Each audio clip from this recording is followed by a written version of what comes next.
pag fling daw, short period of enjoyment, wild behavior. Wild. So, ano yan? Situationship naman. Romantic or sexual relationship that lacks formal commitment.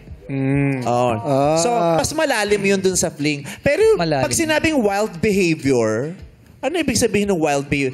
Parang- Short period of enjoyment / wild behavior. Landian. Ayan. Landian. Kasi ako, Harutan, no? isa lang alam kong fling eh. Ano? Saging. Fling ng saging. Piling yun. Ikaw naman, kala rin ito, gwapo siya eh. Fling ka din, no? Feeling yun. Feeling pala Feeling yun. yun. O, pag sa akin mananakit, pero pag po, walang reaksyon. Sinabi ko naman, boys. Oo, Boy Scout ka eh. Bro code din yung bro code. 32 years Pero eh. pag ako bruha. Hindi.